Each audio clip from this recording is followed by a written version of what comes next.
Bonjour et bienvenue dans cette nouvelle vidéo de Budget Économie. Aujourd'hui, nous allons voir différentes façons d'investir la somme de 25 000 euros. Pourquoi ce montant de 25 000 euros? Il s'agit d'une épargne de 200 euros par mois sur une durée de 10 ans.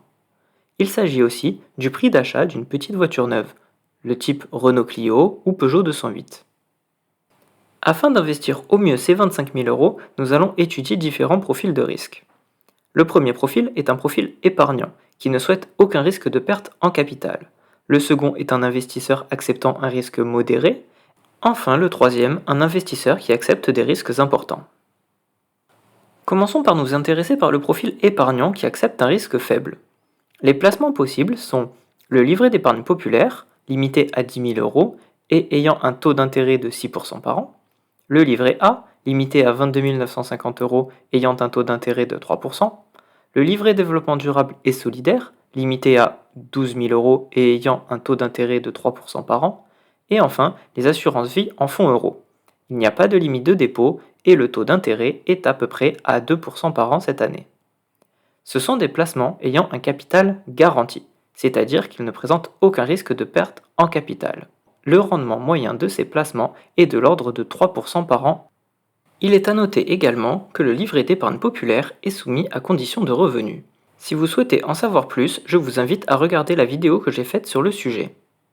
Passons à présent à l'investisseur souhaitant un risque modéré. Il y a plusieurs types de placements possibles. Je lui conseille une épargne de précaution qui est équivalente à 6 à 12 mois de salaire. Cette épargne peut être mise sur le LEP si la personne a accès à ce placement, ou sinon elle peut être déposée sur un livret A ou un LDDS à 3%.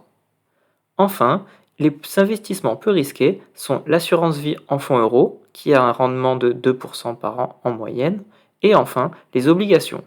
Les obligations sont des produits boursiers qui ont actuellement un rendement de 4% par an.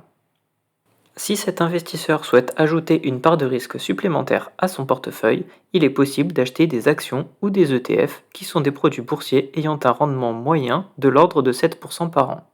Il faut cependant faire attention, ces investissements présentent un risque de perte en capital supérieur. Passons à présent à l'investisseur ayant le profil de risque le plus élevé. Il est possible pour lui de se constituer une épargne de précaution d'uniquement 3 à 6 mois de dépenses. Cette épargne de précaution peut être déposée sur le livret A ou le livret développement durable et solidaire qui est rémunéré à un taux de 3% par an. En effet, il est fort probable que cet investisseur ne soit plus éligible au livret d'épargne populaire. Ajoutons à cette épargne de précaution des investissements peu risqués comme les obligations rémunérées à hauteur de 4%. Enfin, passons aux investissements risqués. Il s'agit d'investir en bourse via les actions ou les ETF. Ces investissements ont des risques de perte en capital mais présentent un rendement de l'ordre de 7% par an. Enfin, cet investisseur peut aussi aller chercher de la performance par l'intermédiaire des crypto-monnaies.